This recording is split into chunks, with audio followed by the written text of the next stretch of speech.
So here we are, 1987 VL Commodore berlina. It has been fitted with a 3 litre RB30E engine. It was originally a 2 litre RB20E automatic. I bought this thing off the second owner in Oamaru, where it was sold new. Never left Oamaru, and it wasn't for sale. I just had a family member tell me about it. They had seen it in a garage where it had been for over 10 years, and I went and had a look at it because I had an affinity with these things after having one as my first and second car. And so over the last 18 months to 2 years I've been intensively investing time and money in this thing to get it to my dream condition. Or not so much condition, but because I haven't really touched the, it's still original paint, and it's although it's a very, very good condition, it's still got some minor imperfections. There's a wee crack in the bumper there that I've never bothered with. It's definitely not a showroom car, but it's not far off it. It's not one of those cars where you get in it and you're all paranoid about driving it anywhere, or although I still get paranoid leaving it places parked in towns and cities. I tend to avoid that, but I do have a anti-theft mechanism in this thing just for that reason, of peace of mind visits to town. Let's have a wee look here. It's got the interceptors on at the moment. I normally run these, and it's also certified for 17 by 8 inch wheels, which in this case are a set of ROH rims, the same as what Brock ran on the VL at Bathurst. Inside is what really struck me with this car when I first looked at it. It is just gorgeous, absolutely stunning. And so I've put this era specific Momo on or period correct I should say, on the VL, because the original one I wanted to keep really tidy, so that's in the shed. She's an absolutely beautiful example of a well looked after Commodore. I've got the seat covers on to look after the seats. Underneath those are absolutely immaculate, and in the back seat, yeah, just stunning.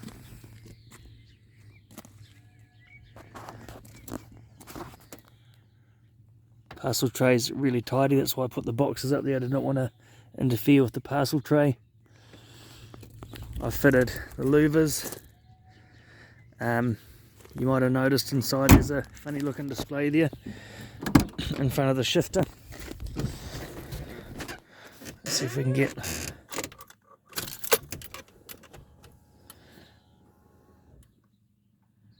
that's a cool wee feature.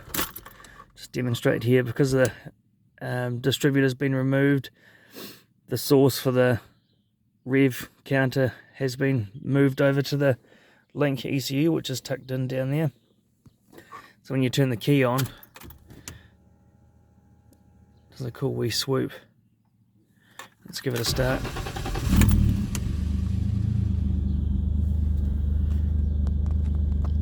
Might be able to move back a bit on the, there we go. So the ECU just does a little warm-up phase for about 10 seconds. I haven't actually timed it, 10 to 20 seconds, and then it just goes, there it goes, and now it's idling normally. There's the old girl, the original wheels on. They don't fit anymore because of the brake upgrades. It's now got, the brakes are too big. So these are a really cool display, touchscreen, all sorts of different parameters and displays. You can play with them endlessly. There's so many options you can do with these. That's my nighttime driving one, so it's not bright, but I've still got my speedometer there, GPS speedometer. I've got the loom is placed in the engine to suit the oil temp and oil pressure, so the wiring's all there, but I haven't bothered because the original items work well. the original, still got the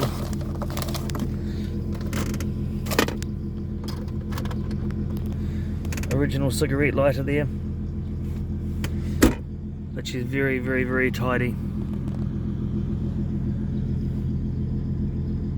I've had the windscreen out, front and rear, and there is no rust in this car. The front, the rust that was in the front, it's not to say there wasn't. The rear, there was a tiny bit of rust that was repaired by Luke Fowler at Fowler Auto Restorations, and so its rear screen's been out, and it was still removed and replaced and painted. And then with the front, the rust really wasn't bad enough to warrant taking the dash out, so it's been rust treated and just covered and windscreen put in. That won't be an issue for anyone for the next decade at least. And this is her. Really beautiful, honest example of a VL Commodore. This here annoyed me, this little strip missing. I just never got around to replacing it. Front brakes are VT, slotted and dimpled, with the Planet Parts hub adapter kit going up to the VT master cylinder, which is mated to the VP plastic booster. It was an incredible upgrade, that. And then rear's been fitted with a 28 spline V8 VN centre, LSD centre, and got axles to suit the VL diff, and then fitted the original 411 diff to the LSD centre and fitted the VN rear disc unit, so it's 4-wheel disc. Sounds really good. Let's pop that boot and have a wee look in there. You can see where this thing had been parked up for many years, or maybe you can't see, but there's some marks, so you can. There you go, from the old big bottles sitting on it.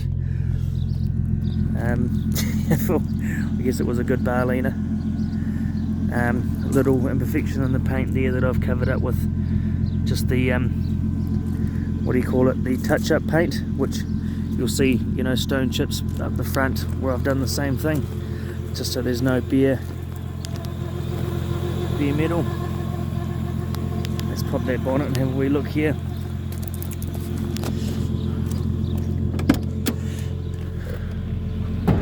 Stereos under there because I didn't want to fit it.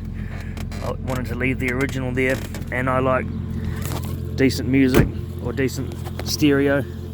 Some of my music, most people would call a very diverse taste in music, and I like a decent stereo to be able to entertain that. Let's open that.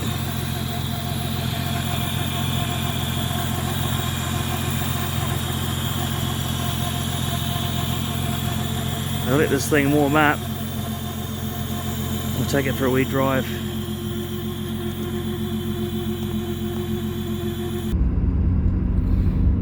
So just as I let it warm up, I'll just speak to a few things. So the temperature gauge, the original unit, it fluctuates at operating temperature between the 3rd and 4th notch on the factory gauge. I have had this gauge down, with this whole instrument cluster, down to Parrots in Christchurch, and had an overhaul of it, and it doesn't affect, it's not displaying the actual running temperature of the vehicle. The running temperature of the vehicle is down here on this display, the engine coolant temperature. Just getting up to temperature. It runs at 79 and 80 degrees. It's never been over, I've never seen it over 84, and that's just sitting in traffic. And that was a long time sitting in traffic. I've never seen it go over 84. That was on a hot day. So it runs pretty cool. You got different things like throttle position sensor down there, battery, the intake air temperature, boost, and lambda, which is your air fuel ratio.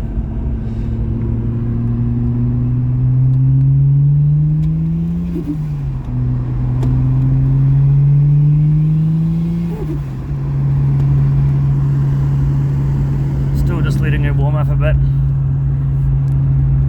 as the oil thins with temperature. I like to see that oil pressure come down. When it's cold, it gets right up onto the maximum, almost the top maximum setting on the gauge there. And now we're at operating temperature.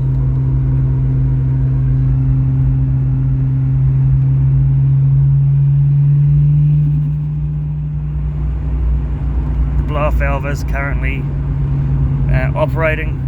I have got a way to block the blow off valve off really simply. It takes about 60 seconds to do if you're interested in the gorgeous VL flutter or dose or whatever you want to call it.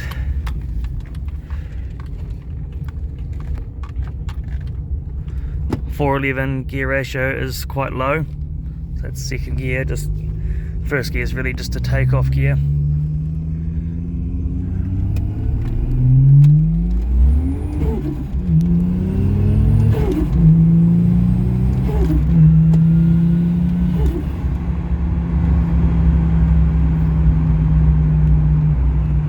She goes well. So the Lambda, with a CAN Lambda unit, the link unit fitted, it will adjust the air fuel ratio to maintain optimum air fuel ratio. So it wants to be sitting down here, it chases 1 on the Lambda as the optimum. So as we give it fuel, give it throttle,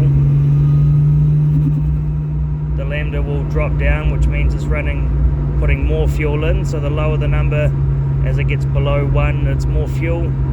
Above 1 is less fuel, so you don't want to see it above 1.